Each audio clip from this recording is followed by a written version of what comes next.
Again, everyone, welcome to today's webinar, Program Implementation and Evaluation. This is session 1, Planning.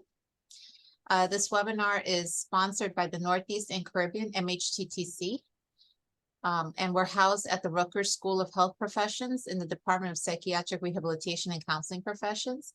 My name is Katy Rivera, and I'm the project coordinator here at this center. We'll be introducing our webinar speaker for today. Next slide, please. The MHCCC is funded by SAMHSA, the Substance Abuse and Mental Health Services Administration, to enhance the capacity of the behavioral health workforce to deliver evidence-based and promising practices to individuals with mental health conditions. We also address the full continuum of services spanning mental illness prevention, treatment, and recovery supports. And we provide training-related workforces to provide effective services to people with mental health conditions. We also utilize supplemental funding to support school teachers and staff to address student mental health. Next slide, please. We also offer training programs on evidence-based practices for serious mental health conditions, wellness and recovery, school mental health, Hispanic and Latinx mental health education, and online courses featuring Wellness Matters, IMR, functional thinking, and more. Next slide, please. As a reminder, all of our training programs featured on your screen, as well as products and services, are available to you at no cost. And if you're interested in staying up to date with the events and products that the Northeast and Caribbean MHCCC is providing, we ask that you please sign up to receive our email communications. You may do so by scanning the QR code that you see provided on the screen. Following this webinar, you'll be asked to complete a brief survey. We value this feedback and use it to improve our activities and inform our future activities. The surveys are also important because our continued funding is linked to them. So we thank you in advance for your participation. We also would like to let you know that this webinar is being recorded and will be posted on our website along with the presentation slides within 7 days of the webinar broadcast.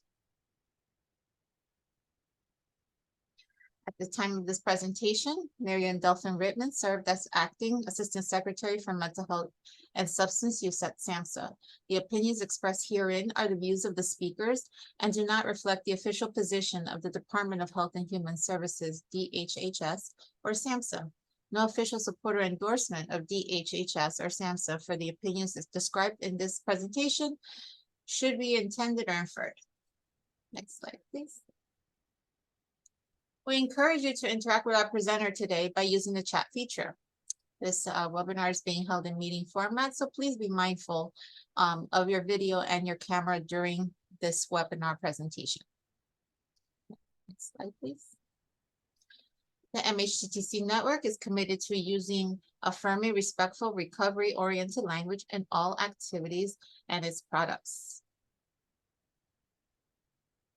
We also want to remind you of our 988 resource, Suicide and Crisis Lifeline, for people who are experiencing suicidal or mental health substance use crisis, or people who need crisis intervention. People who also are experiencing emotional distress or concerned about someone in crisis.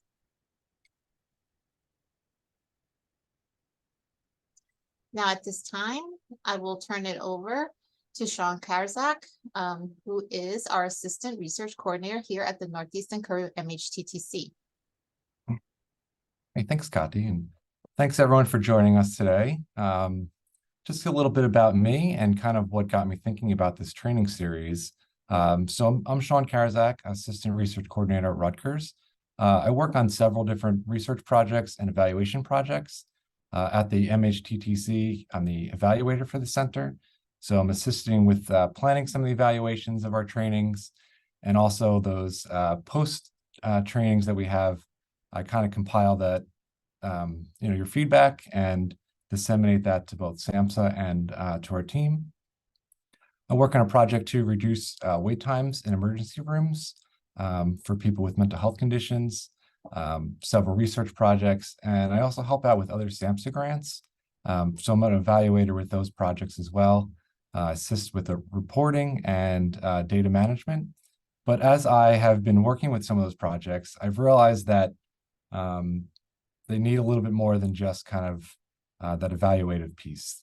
As my experiences become that a lot of those programs need assistance with managing the process of implementing their program and also evaluating their program. So that's kind of where the idea of this training series has come from. I've seen issues and also positive things that have happened in my working with those programs. And I think some of the things that come up and some of the issues that hinder those projects are either a lack of a planning stage, so not really having a good foundation, or having some issues with the implementation process. So either having to make major adaptations on the fly or backtracking their work to try to replan things. And then also in that evaluation stage. So lack of clear outcomes, either to not collecting the correct data or not planning to collect it in a good way. So really my thinking for this training series is just to offer some ideas and hopefully make the whole process easier and smoother. So hopefully you all pick up some ideas along the way today. So similarly, right, assist offering ideas to prevent some of those common issues. So today we're going to talk about planning a new program or making modifications to your existing programs. And then we have a second and third session. So next week, it's the second session. We'll talk a little bit about how to implement a program and make sure things kind of get implemented in a smooth process. And then the last session talking about how maybe to evaluate your program, disseminate the outcomes, and also make a sustainability plan. So I'll just say that my approach to trainings, I'm not sure if anyone's been in my trainings previously. I like to take an educational process, right? I don't claim that I know everything or I'm perfect in any way. I always take the approach that I'm always kind of learning. So I hope that you guys kind of take that approach also, and feel free as we're going along to ask questions. We have the chat open.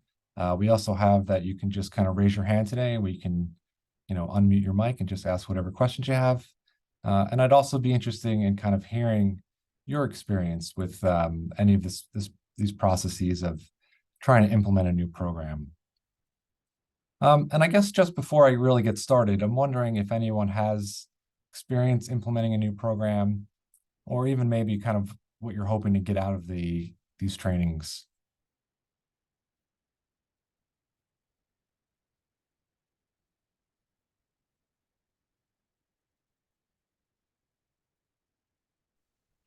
Please feel free to share in the chat, or you may unmute your mic. So, hi, my name is Antonette Gurdon. I'm actually in a PhD program for prevention science, and my whole goal is sorry, I don't know, my mic was in the wrong spot. So my name is Antonette Gurdon. I'm in a program now, a PhD program for prevention science, and that's my whole interest, is not just implementing programs, but making sure they're effective. So getting all the schooling part of it, but it's good to get some real world information as well. Great. Well, I'm great to hear that. Thank you for joining us.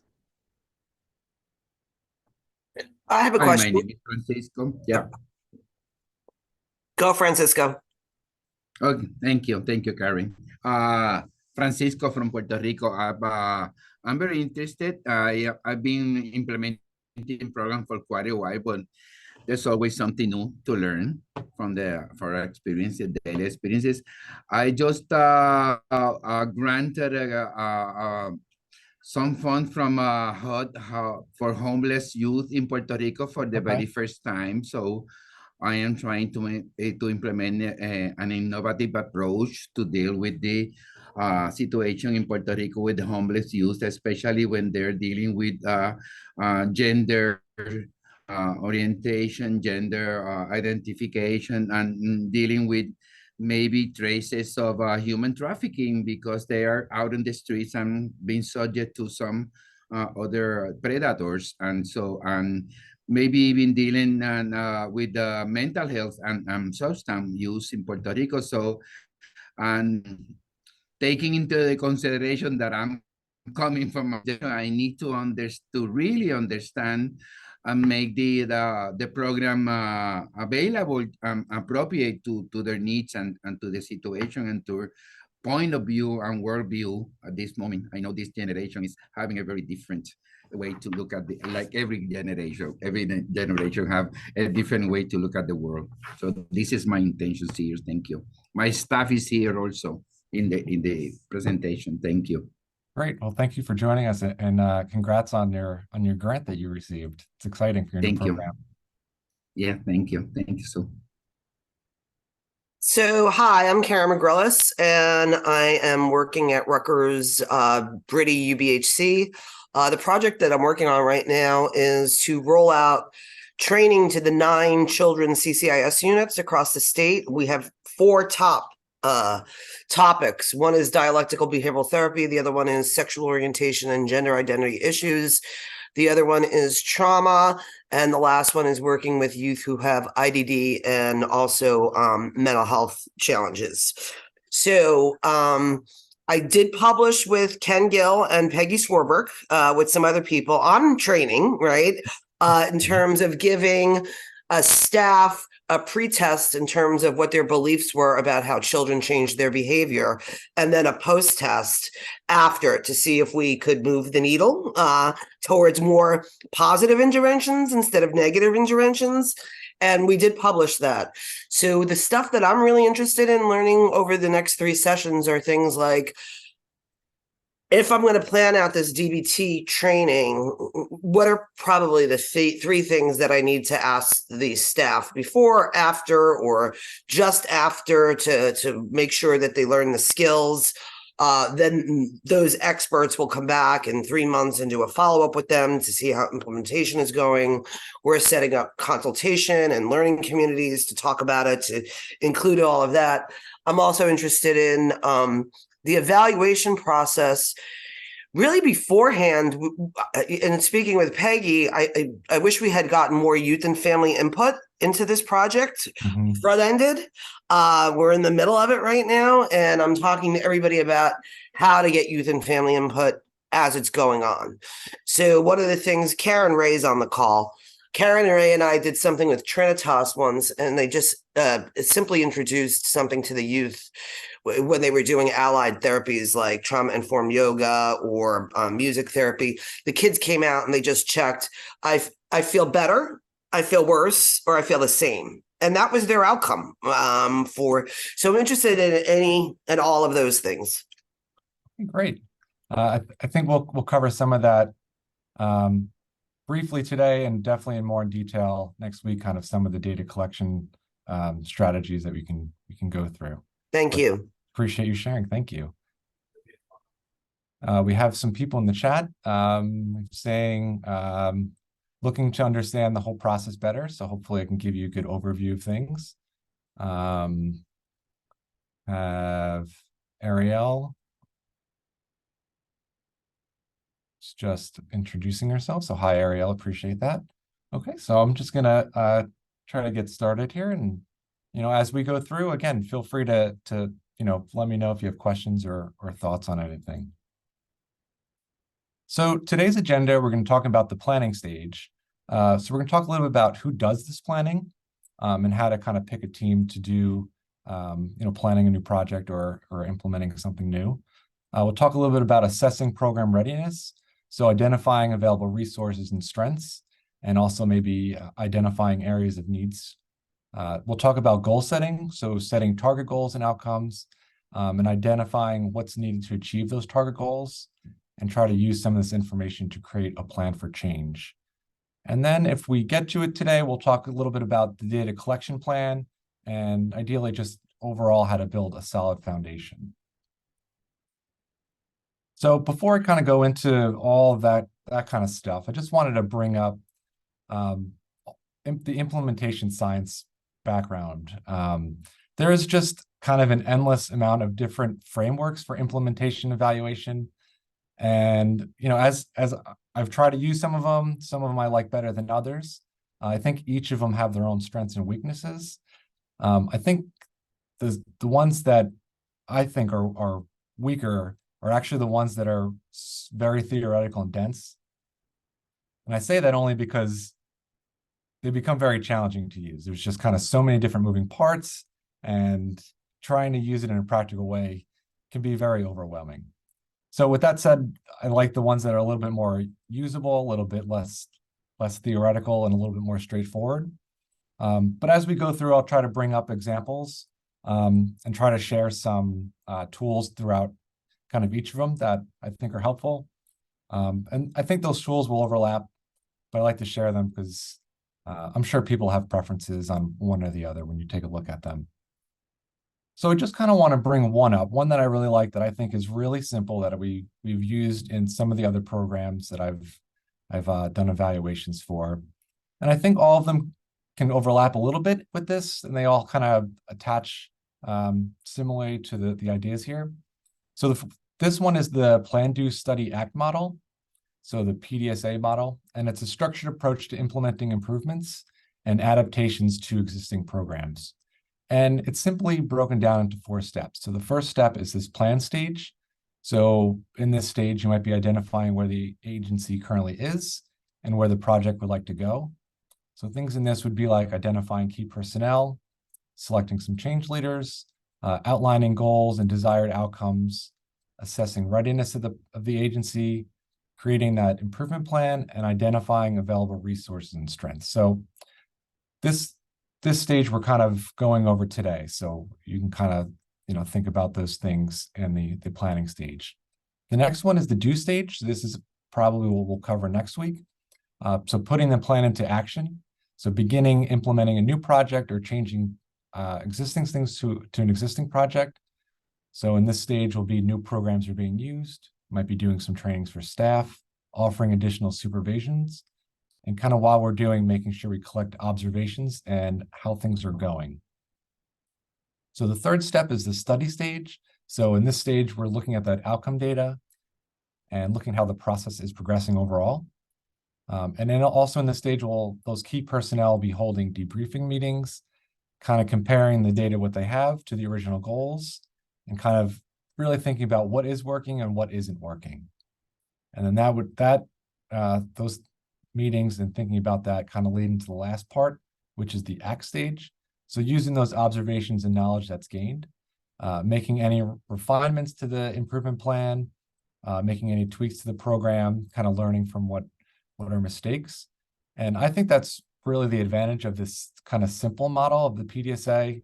It allows us to make fixes and improvements as kind of we go along and learn about ourselves, and allows us to be flexible, right? Sometimes we don't know what we don't know, right? Sometimes we think strengths are strengths when they might not actually be, or weaknesses aren't weaknesses.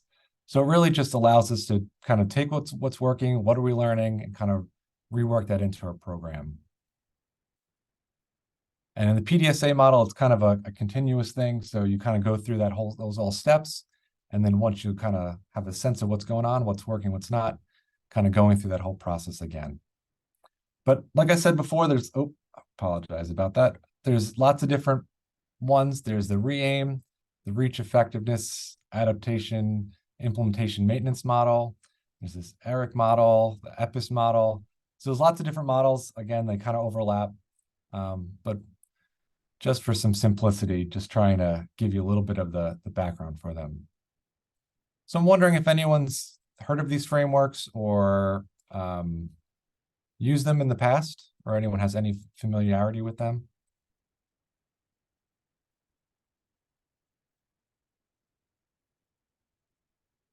Or what do you think about this PDSA model? So I was a quality director for many years at 2 large organizations. We did Plan, Do, Check Act. We did Plan, Do, Study Act. I did look at Six Sigma. I look at Kaizen. I looked at all those other models. And yeah, for our purposes, since we're dealing with human beings and not widgets, I think this is the right model. Yeah. Yeah, some of them get really, really theoretical. And I mean, if you have the time to look at it and study them, it could be helpful. I think they bring up great ideas, but I think when you're trying to implement a program and trying to do it quickly, I think, having a simplified model can be helpful. Okay, so let's talk a little about building a planning team.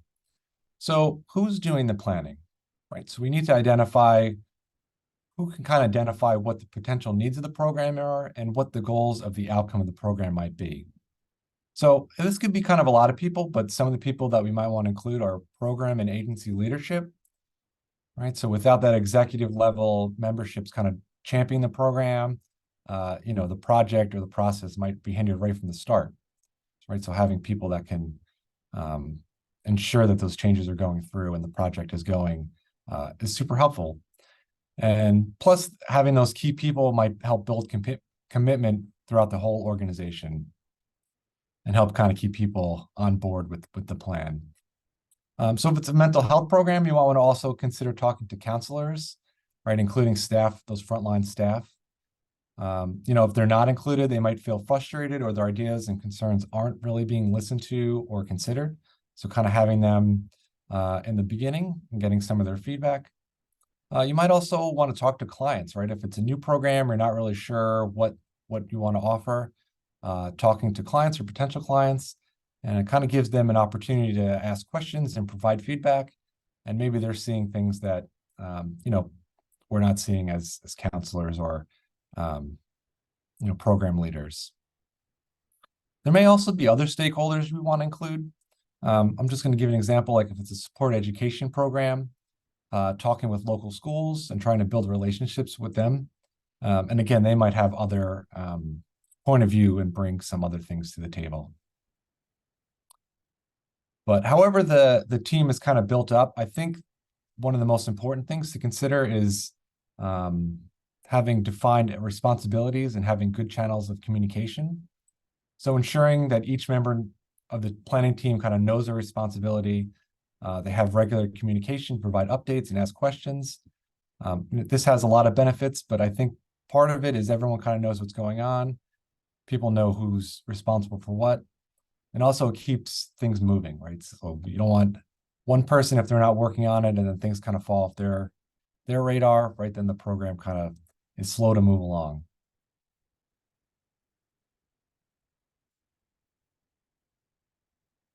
So let's talk a little bit about program readiness. So there's, so how ready is your program to implement this new program and trying to understand your strengths and weaknesses? And I'm going to kind of go through some of these and speak a little generally, as it'll be kind of an individualized process for the program or the agency that has their kind of unique characteristics. But just to give some general ideas on things to think about and kind of how to start the process. So these are the ones we're going to talk a little bit about, talking about your existing services, examining your location, access to clients, needs of services, considering funding and funding opportunities, and also staffing. So for assessing your existing services, thinking about what services that can be incorporated into or added onto. Is this program going to be a new program?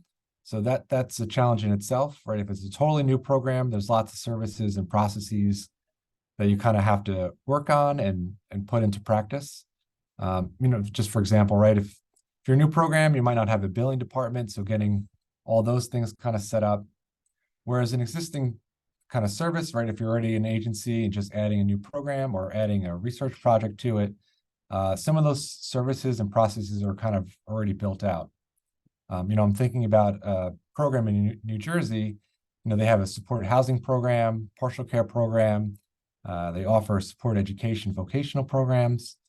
So for them to implement something or kind of add something to those, there's already a wider range of services and staff that already exist. So it might be a little bit easier for them to kind of add those things in. So just something to think about for your own program when you're trying to implement something there. Another thing to consider is location. So where's your program being done? And I think, just thinking about this a little bit with COVID, right? We had a lot of programs that were in person that went virtual and then are now going from virtual to in person. So at that point, location might not have mattered as much. But I think now that we're kind of transitioning back and having more in-person services, thinking about your location is really kind of becoming a more important thing. So again, if it's a new program, finding a location for that new program that makes sense. I worked with one program, they had created a drop-in center. However, it was kind of difficult to get to. There was kind of no bus stop to get there. It was a little bit out of the way. There was sidewalks, but it was still a challenge to walk to. And, unfortunately, because of those things, they had, low census numbers. So the location they picked for that particular program wasn't really an ideal kind of place. So thinking about those things, and conversely, you may be using an existing location. So again, thinking about, does this location make sense for the type of program that you're offering? So are the clients coming to your program? So if they're coming there, how are they going to get there? Is it easy to walk to? Is there public transportation, or is there parking available? Or maybe you're going out to the clients. So how do you get there, right? If you're doing a supported housing program, thinking about, other transportation and time costs for those things. But whatever you end up deciding, I'd like to bring up the idea of doing a walkthrough. We did a walkthrough with a program I'm working on, and you really get a totally different sense of what the experience is for the person if they're going to get those services. So in a walkthrough, you kind of pretend to be a client of the service. Thinking about how would you access it if you're someone coming from a totally different location. What's it like for the person to kind of walk through and get the services? How challenging is it? I think you pick up a lot of things. I worked in the one program we were doing in hospitals, and you're walking down a hallway, all of a sudden the hallway gets very narrow, or it's very loud, might be overstimulating. So I think kind of putting yourself in those perspective of the client, of who's receiving the services or how challenging it is to get there, can really add a benefit of trying to iron out all those potential kinks. So I talked a little about this on that previous slide, but also just how are you going to access your clients? So it's definitely easier for existing programs. Again, that program I gave an example of, if you have all those different services, it's easier to offer information about your new program or your research project to them, and refer those clients to those new programs. But on the other side, it might be a challenge for new agencies, right? So you might have to try to do some advertisement or outreach to find those eligible clients, and also building relationships with other mental health programs. So other mental health programs might have a pool of clients that they serve that might be a perfect fit for your program, but you have to kind of get to them, right? So building those relationships can be helpful to access those clients.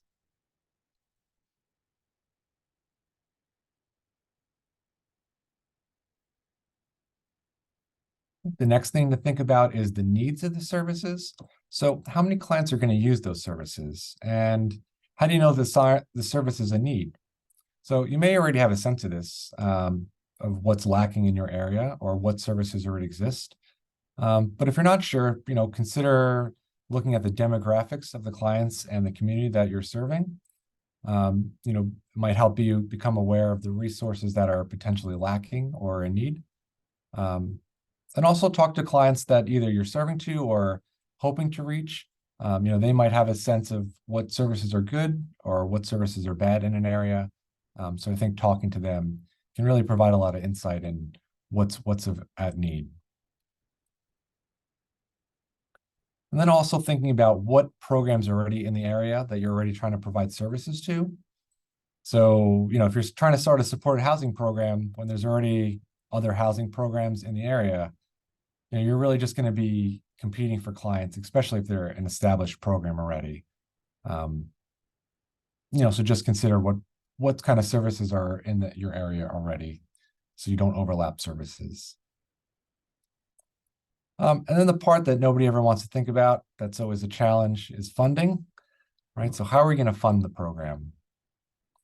So funding might be allocated by your agency, or potentially from a grant, right? But securing all that funding really is, the lifeline of our programs, right? We have to fund staff, that might be new or existing staff, having funding to train staff.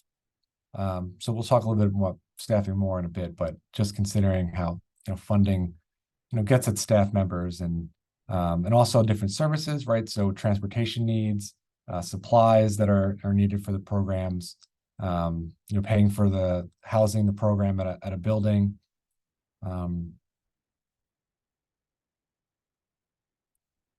And also if we need to secure funding, how to have those conversations with the agency to create funding, or potentially having to seek a new grant. So I know one of the things that came up in a lot of our requested topics were how to seek a grant or writing a grant. While it's a little bit outside of our scope today, I think a lot of this information, especially in this planning stage, is really helpful to think about for when you're writing a grant or a research proposal. They're going to want to know that you kind of thought through a lot of these different things and are aware of what your strengths are and what your weaknesses are, and kind of having a plan on how to, overcome some of those potential challenges. And so they're going to want to know how you're going to spend the funding, how you're going to staff those programs, where it's going to be done, and what kind of resources you have towards it. So I think that this information might be helpful for any of those people that were looking for that.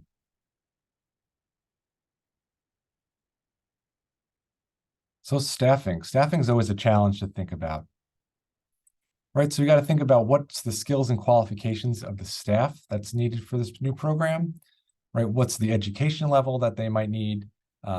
Is there licensing or certification that they have to get? Do we want to include specialists or peer providers in our program? Then there's always the challenge of having to hiring staff, right? So considering what's needed as far as education licensing, but how will you recruit staff and advertise as open positions? Again, budgeting for the staff and any specialists. And we know really now that there's a lot of staffing shortages, and there's always a hiring challenge to recruit and keep qualified staff. And also, if you're starting a grant, budgeting in time to hire staff, unfortunately, it's always an issue, right? If you get a grant or have had a grant, that they give you those fundings, and it seems to always start the day of or the day before. And if you're not fully staffed or have a plan for staffing, you're always kind of rushing to play catch up. And one way to kind of get around that is also considering what staffing already exists in your agency. So what staff you have that have qualifications that might meet this new program. How can you utilize existing staff already and kind of transition them into that new role? Okay, so I know I threw a lot of information out just now, so kind of just want to check in and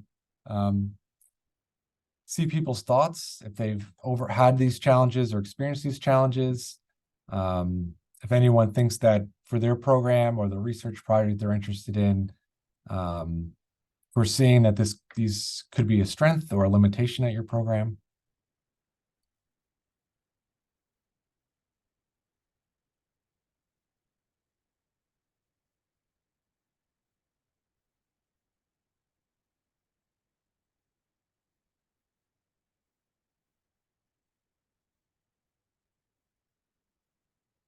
We're just checking in, making sure everyone's doing good.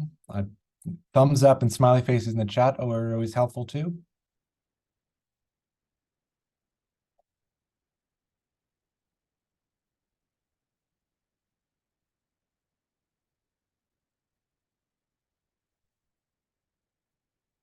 Right, I'm seeing some thumbs up and some smiley faces. So that's great.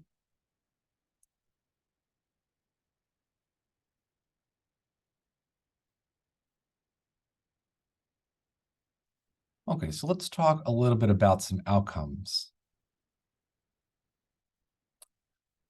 So I think thinking about the outcomes that we're interested in our programs or our research projects can really help with thinking about those planning things we kind of just went through.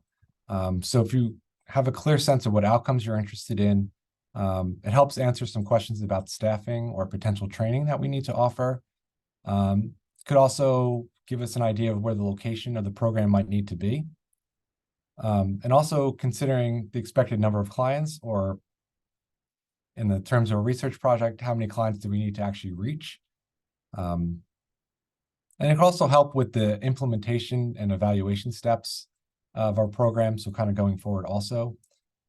So it helps us hit the ground running when starting the program, right? We know what we want to get to and what we're hoping to get out of it.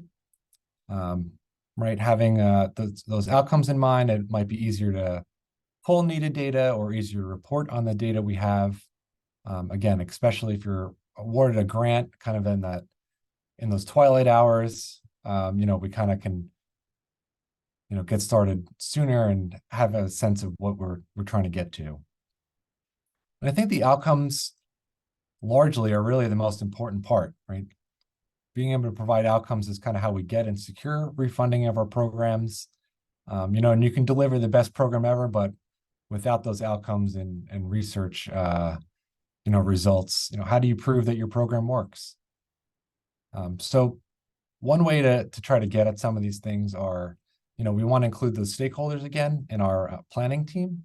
And, they might think about things that are differently, but also getting them invested and, kind of wanting you to see you succeed. So having them involved might give you some ideas on, their goals and outcomes, but also wanting to help you along the way.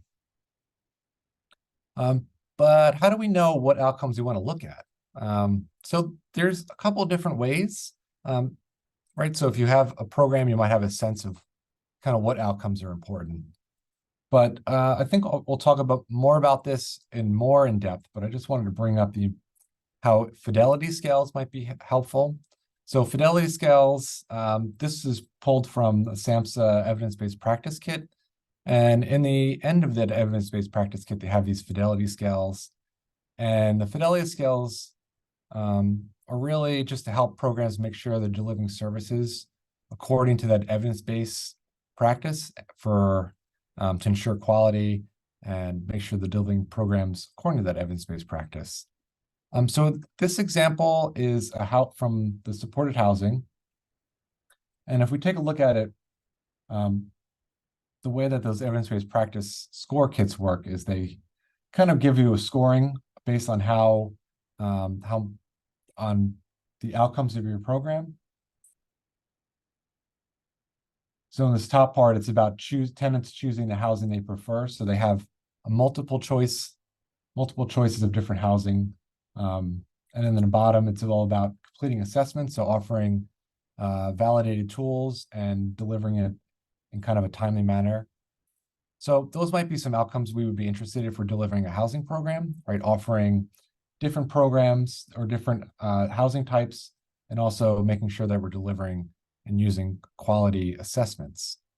Some other things we might want to think about are clients that are enrolled in the program or outcomes of the services, things like clients being housed, clients maintaining their housing. So if you're interested in looking at these evidence-based practice kits, I'm going to just put the link in the chat.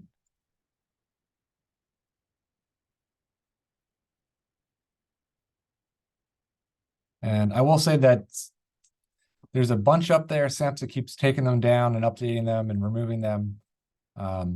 So as of today, I'm not sure which evidence-based practice kits are up there, but they had supported housing, education, peer services, IMR services. Those are all up there when I last checked. So you could take a look at those. I think they're a great resource overall, just to kind of think about. And again, kind of gives you an idea of what outcomes you might be interested in looking at.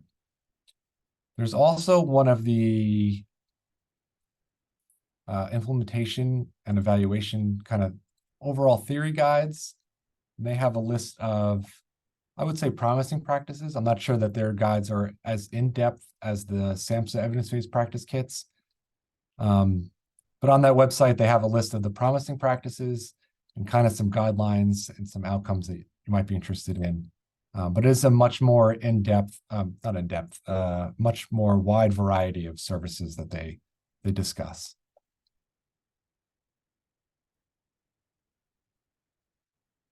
So I think the other way we can also think about some of the outcomes you might be interested in is, if you received a grant, either for a research project or a new service that you're delivering, sometimes there's requirements in the grant on what you have to report on. So just for example, in the MHTTC project, we're required to report on the number of people who are in our trainings and also the satisfaction with those trainings. So those are two key outcomes that we look at for our grant requirements. So every grant would have different requirements, but making sure that you report to the outcomes that they're interested in. And the other thing might be some state requirements. So just speaking from the New Jersey, there's several areas that any New Jersey program is required to report on. And those often get kind of tied into all of our grants from New Jersey, but also for your program, right? So even if it's not part of your grant project, but if you're delivering a service, right, you want to make sure you're again reporting on outcomes that the state wants, and especially if you're state funded and receive funding from a state agency. So before I talk about the data collection plan, just wanted to check in again. And if anyone has any thoughts or comments, again, smiley faces and thumbs up are helpful too.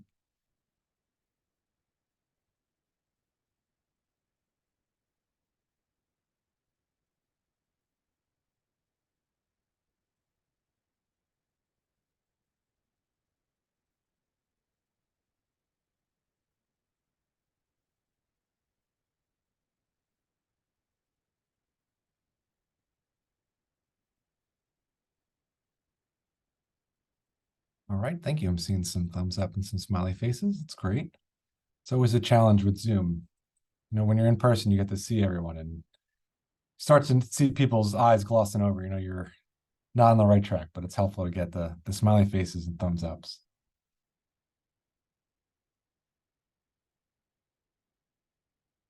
Okay, so let's talk a little bit about data collection plans, right? So we have some of our outcomes we're interested in. But how do we plan for our data collection and to make sure that we're collecting the data that we need to collect? Right, so good data collection is vital for those programs. Right, we want to know if you're serving the right clients, and we want to know that the clients are kind of benefiting from the program that we're delivering. Or we want to see if the program's effective and helpful. And it's essential to report for your program, for those external auditors, reporting to funders. If you're doing a research project, making sure that we are getting the research outcomes we want, especially if we're trying to go for publications, right? You want to make sure you're getting good data and able to use it. And I think this is really where programs often get tripped up.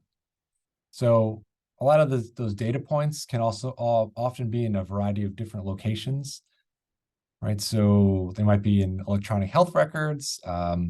Maybe it's paper surveys or staff notes. Could be survey responses, different client satisfaction measures. The challenge for a lot of the SAMHSA grants is SAMHSA kind of has their own online system, which is a totally other area we have to go to get some other information, right? So there's all this information that's kind of all over the place, and keeping it all organized is just, it can be kind of a full-time job in itself to make sure all the data is being collected and organized and, made usable. And one program I worked with, this was kind of a challenge for this program, having all this information all over the place. And they had problems with their EHR system. So they believed that they had all these reports that they can run, and they were kind of pre-set up in their system. However, when we ran the reports, they were kind of really confusing. So we got kind of numbers that were a little unclear. The report itself was confusing. You had to kind of select all these different boxes. And it was a tedious process. We had to do it for all the outcomes on a monthly basis. So it was really time consuming, and we weren't even really sure that we were getting kind of the right information, right? So that's kind of a not ideal situation to kind of have that confusion. So I included this chart here, and I think it might be helpful to kind of look at. So this was from a grant application from a program I was using, And kind of what they had set up was, we look at on the left side, right, we have the overall goal. And then the objectives for each goal that was under that kind of larger plan goal.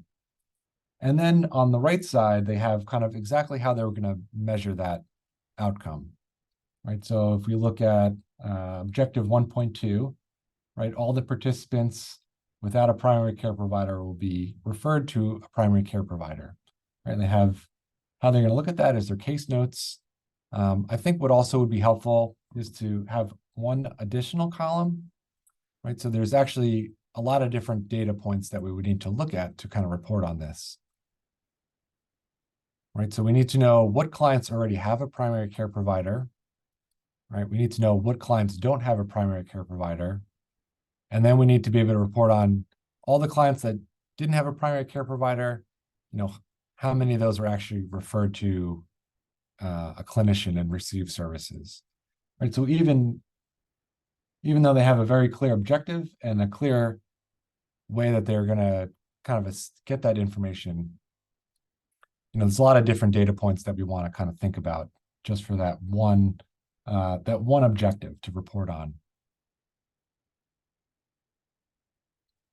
So I think it's important to kind of think about it. You have all these different data kind of points. How are you going to use it?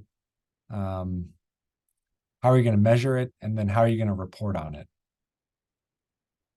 So I'm wondering if people have thoughts about that. I know kind of when we were talking earlier, thinking about different survey points, using it for research study and doing different surveys, pre and post, and I'm wondering if people have thoughts or questions on, matching your outcomes to your data that you're going to collect.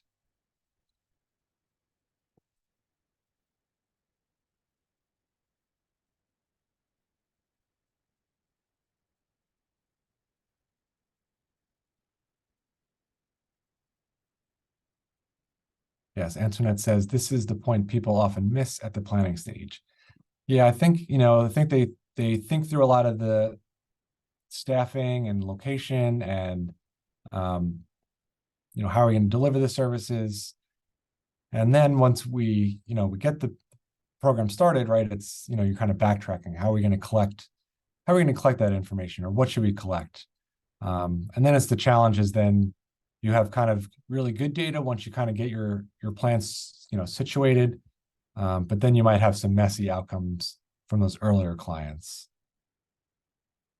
And I think having a plan going in too, if you're doing, if you're interested in doing like a pre-post test, right, you want to see how clients start and then kind of how they end up kind of afterwards, making sure that you've thought through when you're going to deliver those surveys, right? Do you want to deliver in the beginning? Do you want to deliver them at the end? Is there going to be an intervention in between? You can get into a lot of research design, right? Having waitlist controls, right? There's kind of an endless way you can kind of go about some of that stuff. But without having a plan in the beginning, it's hard to kind of backtrack and redo all that and recreate like a pre-post kind of situation. I think that people think of data as like this mysterious thing. Yeah. So they're scared of it. So I think it's a really good point to, from the very beginning, you can set up some of your processes. You can even set up your EHR or, whatever internal processes you have for, registering people into your program or whatever. You can set them up on the front end so that all you have to do when it comes time to report is hit a button because you've already structured it to spit out the data that you need.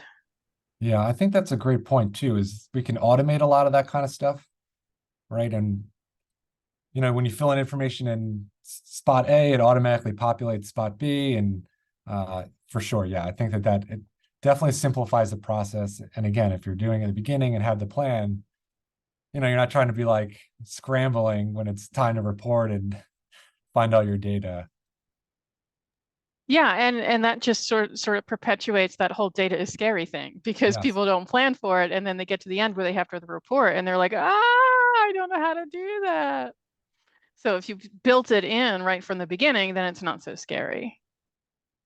right? And I for myself, I was never super strong in math, and that might be one area that kind of led me to working in the, mental health field.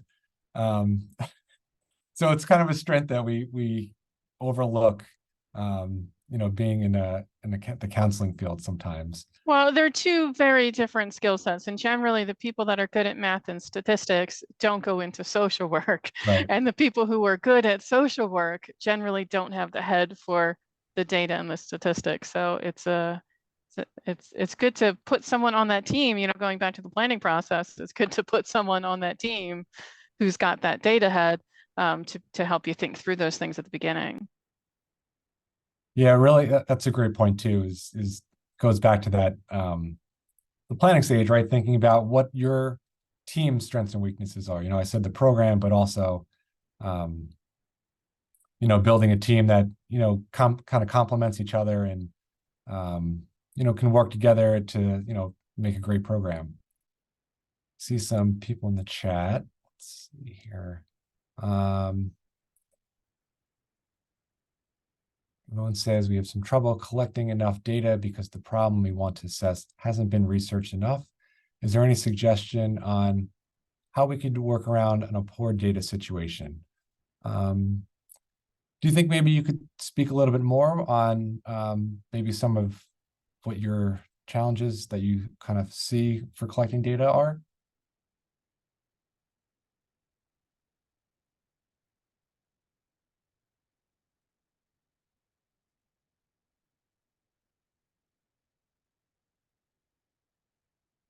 I see you said that it wasn't researched enough. Do you mean that there's just okay, that's okay, Yvonne. So you're saying that maybe there's not surveys that are kind of available around that, or you're not sure how to measure it?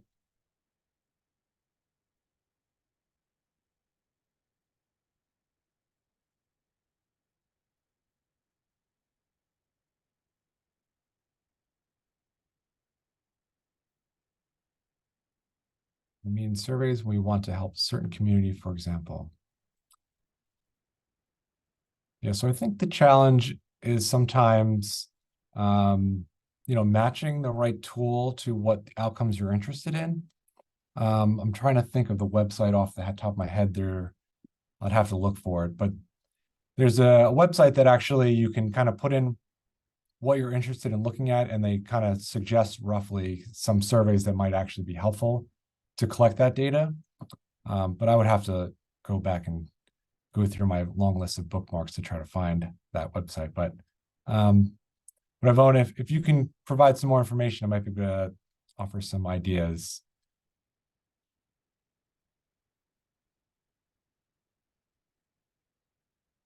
I see. So people are maybe not as open to being part of the program. I'll talk a little bit more about this in our next session and kind of implementing. But people want to know what's kind of in it for them, whether that's participants of a research study, staff at a program if you're making a change. People want to know how's this going to help for them.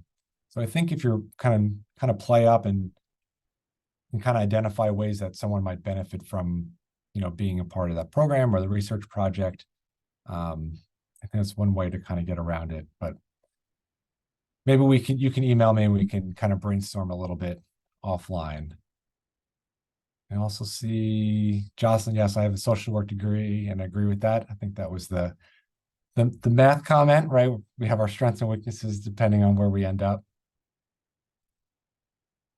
So we only have a few minutes left today, and I don't want to rush through these tools, but I'm just going to kind of offer some of these tools and add them in the chat. So I'm going to stop sharing for a minute.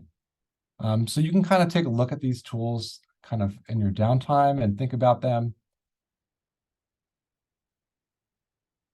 So these are a lot of the planning tools. So this first one is from the Reaim framework. And see if I can pull this up and share it really quick for you guys, just to take a look at them.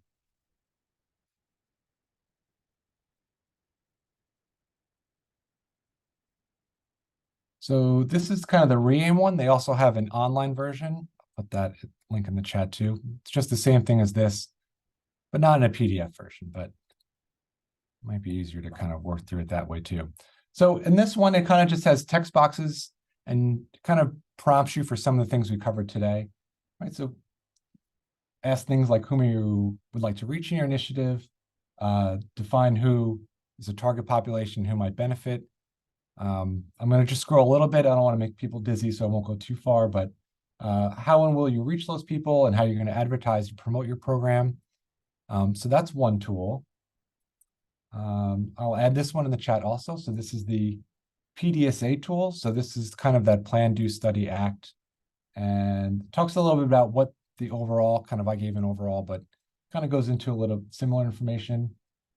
I'm just going to scroll down, and this also has boxes, right? So who's going to help us identify who's going to be a leader in our program and take responsibilities? How are we going to implement and overcome some of those challenges? So we see that this kind of gets at some of these boxes to prompt you kind of thinking about those new projects also. Let's see if I can, that one. So here's the PDSA tool.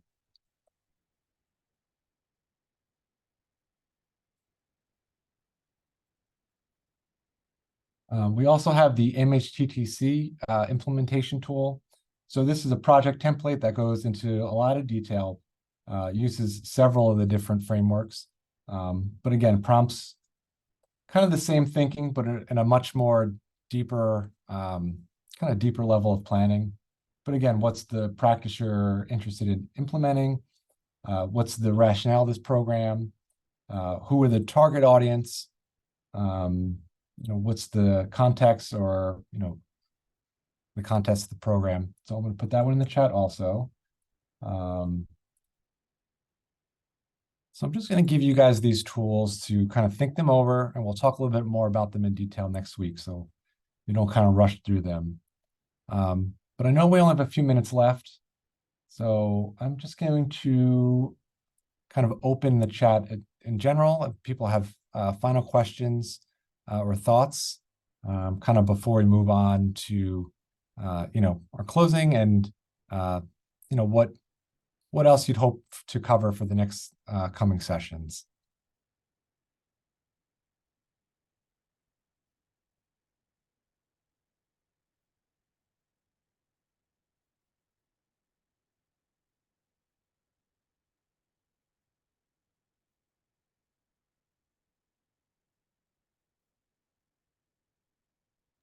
Please feel free to unmute your mic if you wish.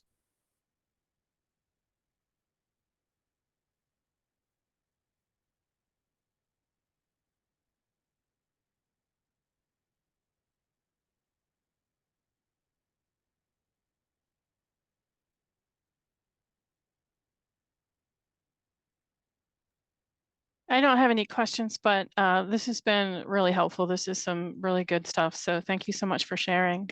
Oh, no problem. I'm glad that it was helpful. And hopefully the next two sessions can be just as helpful for everybody. So in the meantime, I'm just going to put my email in the chat. If you have questions, you can email me. With that, I guess I'll turn it over to Kati to kind of close us out. And I hope to see everybody next week. Thank you, Sean. So before you leave us today, if you could please take a moment to complete our short evaluation survey. I will put the Gipper link in the chat. Also, as a reminder, the recording and slides that Sean shared with us today will be available on our website within 7 days of this webinar broadcast. In our follow-up email, I will email everyone the same links once they're available and posted, as well as a link to our second session and any available resources that Sean included today in the chat box, so that everyone can have the resources, the downloadable resources available. Again, I want to thank you all for joining us today for our webinar. We hope to see you next week at session 2, again at 2 p.m. Eastern Standard Time. And if you have any questions in the meantime, please feel free to contact me directly. I will put my email in the chat box as well. And we hope that you found the webinar useful in your work. Yep. Thank you, everyone. Have a great day.